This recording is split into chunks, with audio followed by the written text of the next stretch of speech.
Hello, this is the seminar of philosophy and psychoanalysis course. This is about my paper, Adler and Bin Laden, Jihad as response to the Islamic inferiority.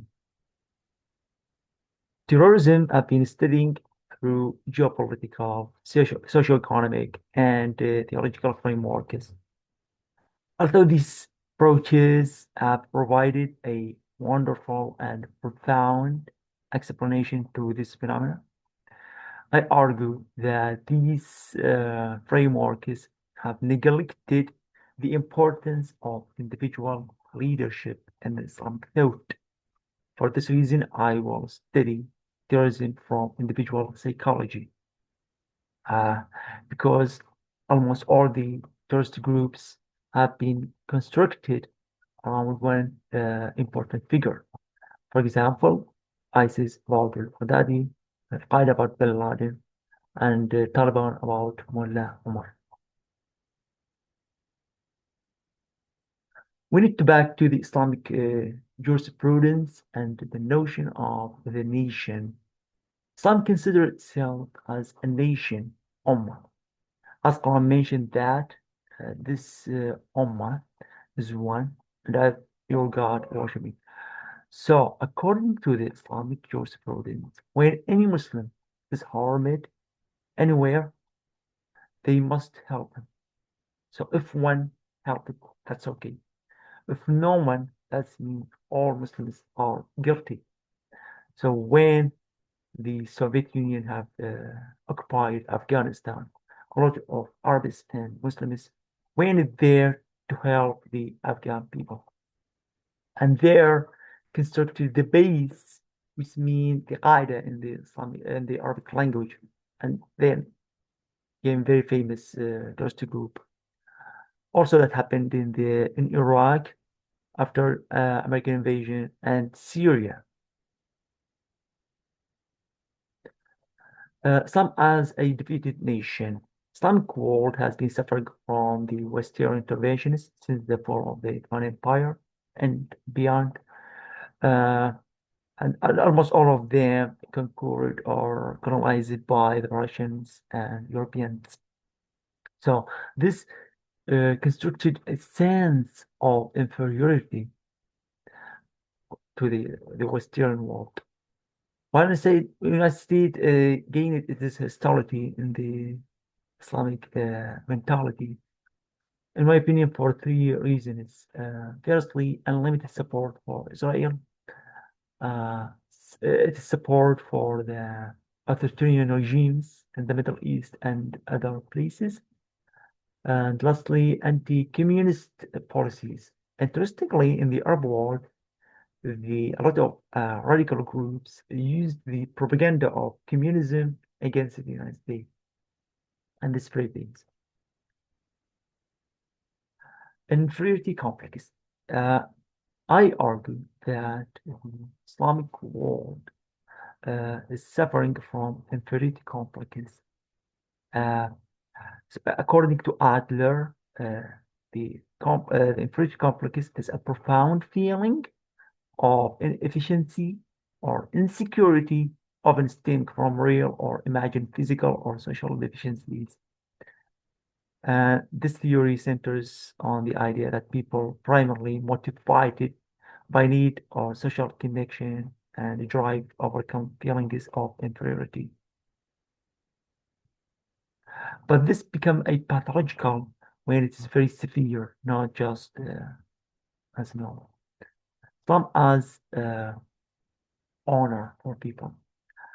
A lot of radicals claimed that this inferiority because we are far from Islam, and they have very two famous arguments. Firstly, from the second Caliph, Umar bin Khattab, after the Prophet Muhammad.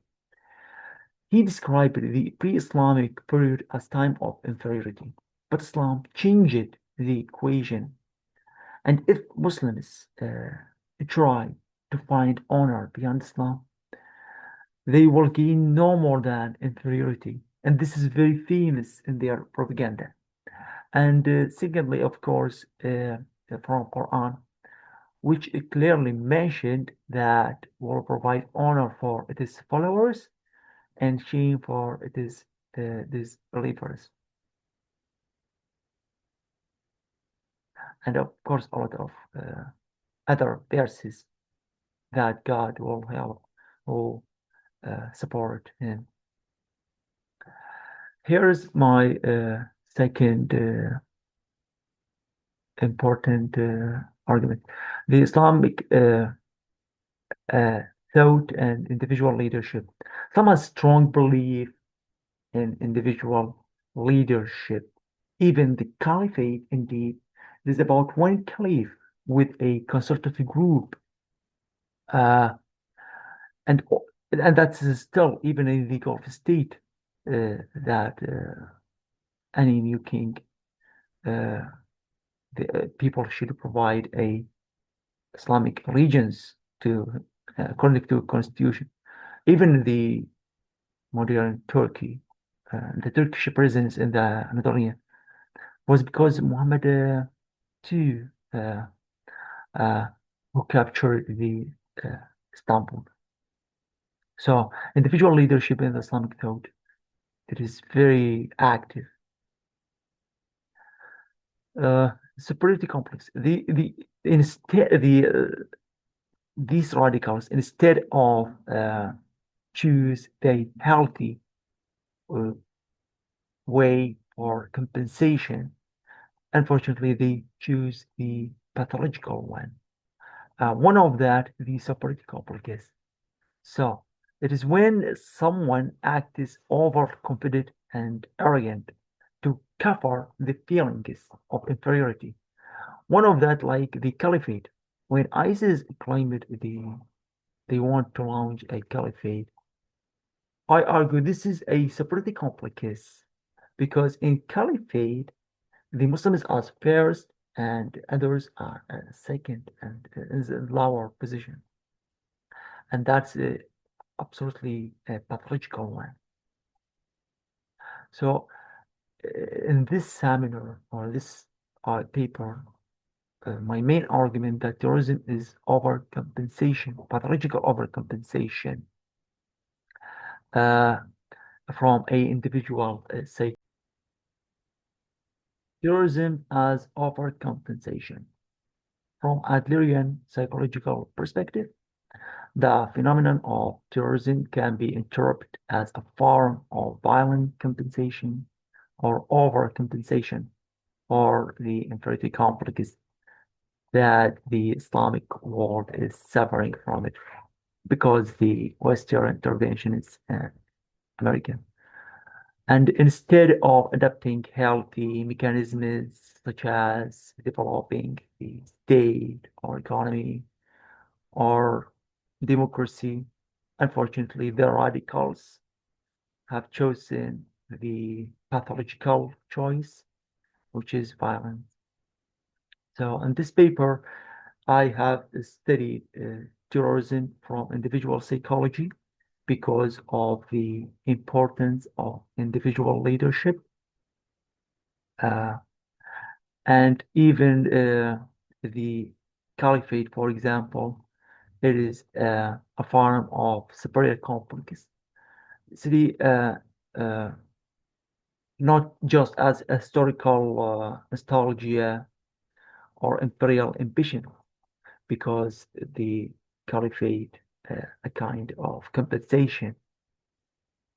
Uh, Lastly, although the geopolitical, socioeconomic, and ideological framework is added a very profound explanation for the terrorism studies, I think that individual psychology can add a wonderful and new, uh, profound perspective to the study of terrorism.